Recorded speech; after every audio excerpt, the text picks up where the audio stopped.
Yes, guys. So as I was saying, this is going to be an acid. Remember that we have water, right? Water, H2O, guys, can act as an acid or a base, right? And this is called the ampholyte, right? The ampholyte is the substance that can act either as an acid or a base. So here we are interested more in the acid part, because remember we are ionizing this substance within water, and as you ionize it, it ionizes completely, leaving H plus 2H plus ions, right, and leaving this as it is. But because of this now is no longer a part of the H2, it will be SO4 2 minus. Do you understand? So the base will be the way that it is, not the base, I mean the pH. So the pH will be the way that it is, guys. Okay? And then now, because of we have found the pH, I feel like I did the ionization. I did it first because of it was in the statement. You understand? It was the first. Okay, the pH is actually the first thing in the statement, meaning I should have done the pH first and followed by the ionization. Do you understand? So that step by step is very, very important, right? And then as this ionizes, we find ourselves dealing with the mole ratio. We have what we call the mole ratio, whereby we look at what is happening. Remember, we are trying to ionize. They said it ionizes completely. So we are not interested in the NaOH for now. We are interested in what ionizes completely. Do you understand, guys? So this is the mole ratios. This is 1:2. These are the mole ratios. The mole ratios are mostly dependent on on the coefficients that are before the variable of which are the H. Do you understand? So as we continue with what is happening now, we saw that the ionization of this substance here was what? It was 0,05 when we were calculating the pH. So remember, guys, the pH is actually the concentration, right, of a substance within a what? Within that liquid, if ever that substance is a water solid. In this case, H2SO4. We know it in the previous statement in the balanced equation that it was a liquid, but now it's not stated in which type of phase it is. So the pH being 1,3, and then the concentration, we are looking at the concentration of what? We are looking at the concentration of the ionization that has taken place here. So the concentration of the ionization that has taken place is still what? Is still this 0,05. That is the concentration of the ionization that is happening around this place at this time. Do you understand? We understand that this 0,05 needs to be divided by 2. The reason why we divide it by 2 is because we also, this is not the pH, but this is the concentration of the substance. This is how the substance was divided the moment it ionized itself in water. This was how it divided itself: 2H plus and SO4 2 minus, because of the water that is within this substance. So we are left with this 0,05, which is what is the concentration. So pH and concentration are very much related. Do you understand? And you need to find the concentration before finding the number of moles, because the concentration is the actual ionization of this substance within the water. Remember that this substance, let's take it for instance, the states that it will be in is liquid, because you can see that it ionizes, but it ionizes where? Inside the water.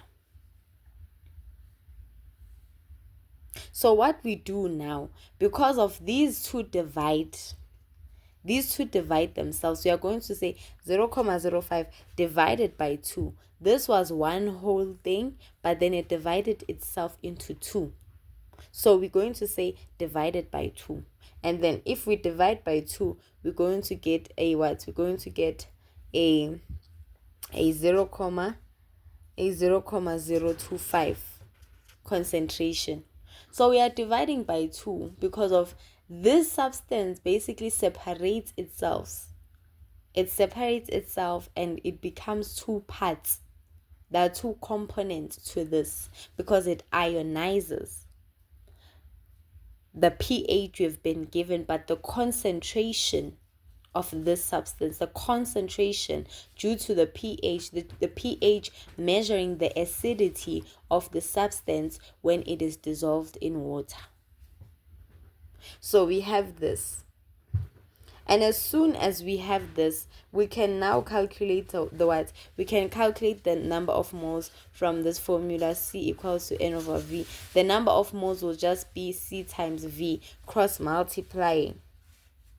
So we will have this N equals to C times V. So the concentration that we are going to use here, right? It's the concentration of the H2SO4. The reason why we use this concentration to find the number of moles, we want to find the number of moles that did not react.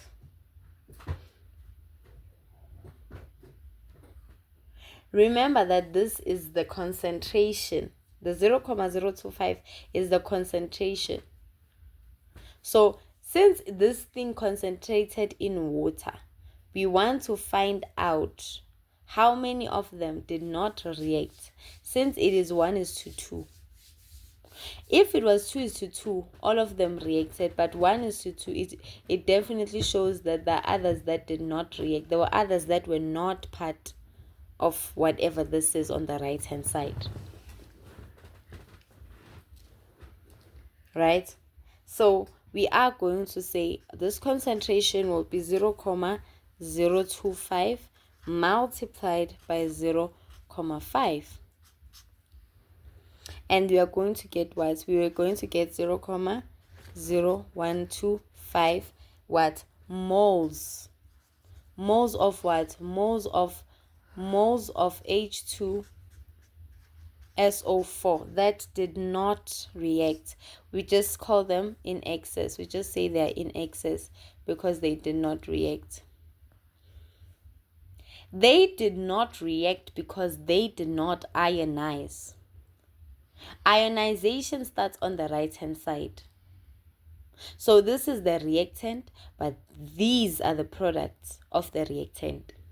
So ionization has taken place. So since ionization has taken place, what is in excess is the one from H2SO4. Because what happened is that we use this 2H plus SO4, the 2 minus. We used it because it's the one that ionized, but this one did not ionize. That's why we start with its concentration. Remember, the 0,5 is from the 500 centimeter cubed divided by 1,000 will give us 0,5 decimeter cubed. So this H2SO4, it did not react. There are moles that did not react there. There are moles, but ionization and reacting starts here, because reacting is taking something and mixing them, which shows us with the addition sign that you've taken this and you've made them react. But in this case, there's nothing that reacted. That is why we are going to use this formula. Right? Now we found the ones that are in excess, the ones that did not react. Now remember, we had the original number of moles. The number of moles that were original were the ones that we started with for that 2-mark question. Was it 2 marks or 3 marks? H2SO4. The number of moles of H2SO4, H2SO4 that reacted. We're going to take the original 0,075. The original minus what? The 0,0125.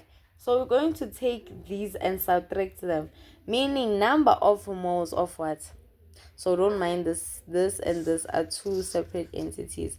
Number of moles of H2SO4 that that are present in the solution minus the number of moles of H2SO4 that did not react, for us to find the number of moles of H2SO4 that actually reacted. We need to subtract this from this. So what do we get? We got 0,0625 moles of what? Of H2SO4. Right. So now we have understood the question. It was saying to us complete ionization. So the reason why ionization took place here, we found the concentration. We wanted the number of moles that did not react and the ones that reacted, because we are looking for ionization here. We are sensing ionization. Moving on now, we are going to now calculate the number. So it's H2SO4, the number of what? The mass of NaOH that was added, right? That was added to H2SO4. So we find the ratio now between the two. 1:2, because we know that in the statement we were told that 2 NaOH pellets were added. From there, we now write down the number of moles of H2